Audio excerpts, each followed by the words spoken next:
India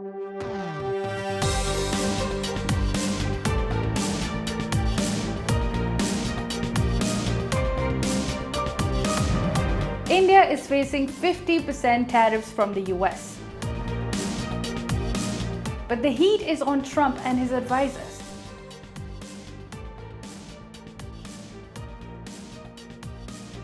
Because they've embraced a policy so bad, it has become indefensible.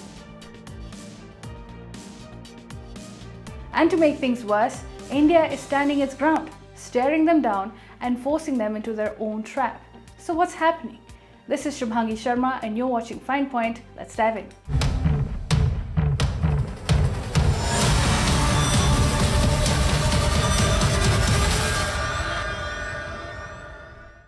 The 50% tariffs have landed. On the 27th of August, Trump pulled the trigger, slapping punitive duties on $48 billion worth of Indian exports. The effects are immediate. Exporters scrambling to reroute shipments, fears of layoffs, even talk of bankruptcies. This is pain India cannot deny.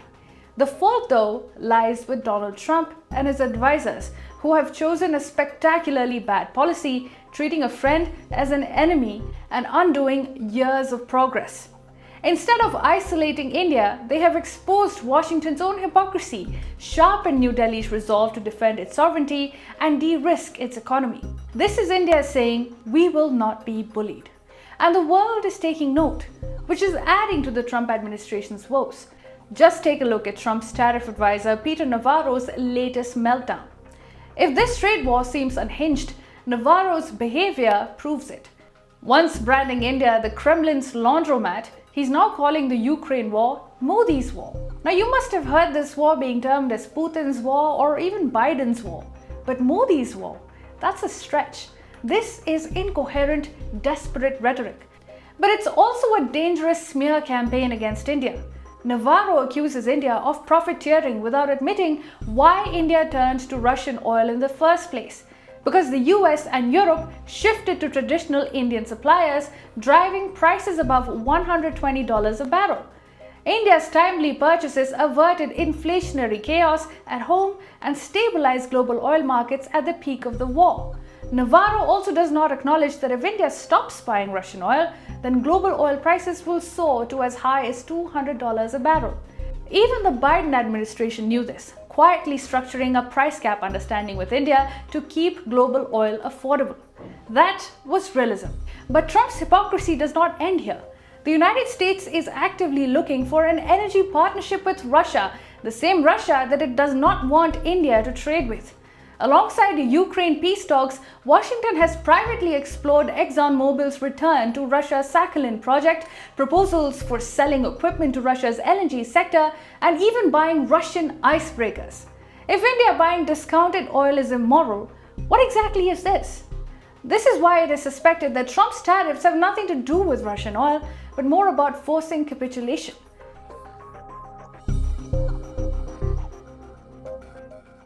Why target India alone? That's the gaping hole Trump's team has failed to answer. The EU, Turkey, and China are all still buying Russian oil and face no such tariff war. So the narrative by the likes of Scott Bessent and Peter Navarro have turned to bluster.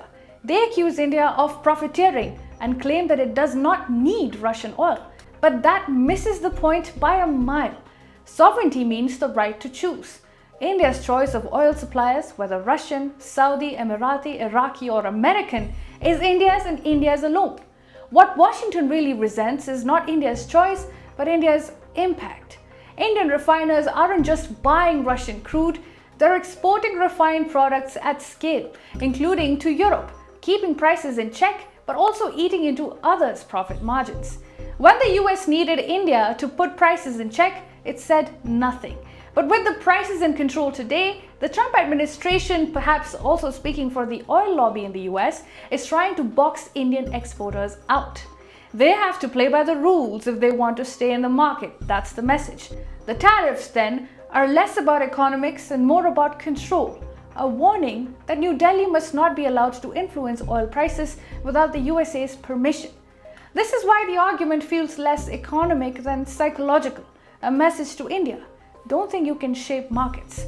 But New Delhi has already signaled the opposite, as Jaishankar bluntly told critics, don't like it, don't buy it. If you have a problem buying oil from India, oil or refined products, don't buy it. Nobody forced you to buy it. I mean, but Europe buys, America buys. So you don't like it, don't buy it. Behind Navarro's meltdown is a deeper worry. India isn't relenting, and someone will have to take responsibility for this misstep by the Trump administration. The high-handedness of the Trump administration, which came down like a hammer, has been met with unanticipated pushback. And not just that, India is focusing on enhancing a reset with China, reaffirming ties with Russia, boosting strategic and defense ties with France, and keeping a close connection with the Quad partners Japan and Australia. In fact, Japan's trade officials just cancelled a US visit because the trade deal is falling apart already. In fact, Japan has welcomed PM Modi this week. Moreover, Australia is openly opposing tariffs on India and itself, indicating just how isolated Trump has gotten. With India, Trump's leverage has maxed out. He has played the Pakistan card, the Russia card, and the 50% tariff card. Moreover, his advisors have used dismissive, insulting language towards India, and he himself has called India a dead economy. This has brought a perfectly healthy relationship to the brink, and now he faces questions and his advisors are hard-pressed to deliver. This is where things get juicy. A German newspaper reports that Prime Minister Modi has not been taking calls from Trump. Trump made 4 calls, but Modi did not come to the phone. It suggests that this may have to do with Trump's style of deal-making. It says that Modi is avoiding Trump's media stunts, citing the Vietnam incident wherein Trump announced a deal without an actual agreement with Vietnam. This left Vietnam in quite a spot. The paper also says that the US president has defeated all his opponents in the tariff dispute, not India. The claim now is unconfirmed, but crucially, it has not been denied that the Prime Minister has not been taking the President's calls. If this report is true, PM Modi is being cautious. He doesn't intend for India to become the next stage prop for Trump. At the core of any deal are firm red lines. India will protect its farmers, dairy workers, and fishermen. India will also not surrender Kashmir to American mediation. And India will not abandon Russian oil just to satisfy Washington's posturing. Until there are indications from the US that it is ready to respect India's red lines and sovereign choices, there is little that can come out of a Modi-Trump call, which instead of helping may turn into a trap. With the India-Pakistan ceasefire, India has first-hand experience with Trump's habit of making one-sided announcements that can raise hell for the other country. So India has decided to stare down these tactics. Incentivizing Trump's tariff threats with capitulation has only brought more tariff threats.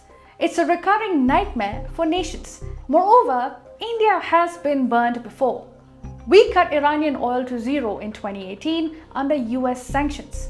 That was when China swooped in as Tehran's biggest buyer and also emerged as one of its most important strategic friends. Meanwhile, India backed off from Venezuelan crude as well. Each time, we played cautious, and someone else filled the void. Trump assumed the same formula would work again, bully India off Russian oil. But not this time. India has seen the pattern. Capitulation only invites more bullying. The only answer is to hold firm. The 50% tariffs have not broken India. They have solidified its resolve. Far from being cornered, Modi has used the tariff fight to sharpen India's larger message. Just a day before tariffs kicked in, from Ahmedabad, formally launching Maruti Suzuki's electric vehicle plant, Modi reminded the world that made in India electric vehicles are headed for 100 countries. The symbolism was deliberate. India as a global manufacturing leader, not just a captive market. It was also an inflection point in narrative building.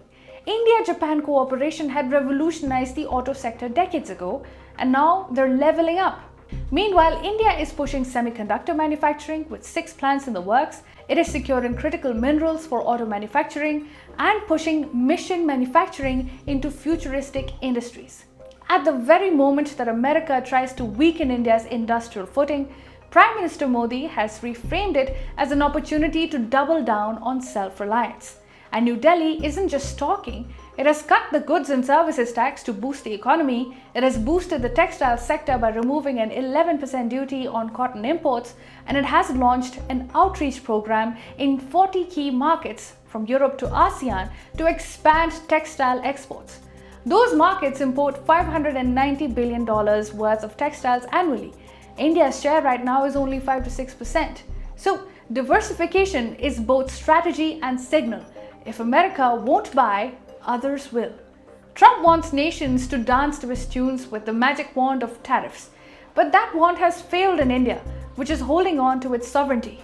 And New Delhi's message is sharp.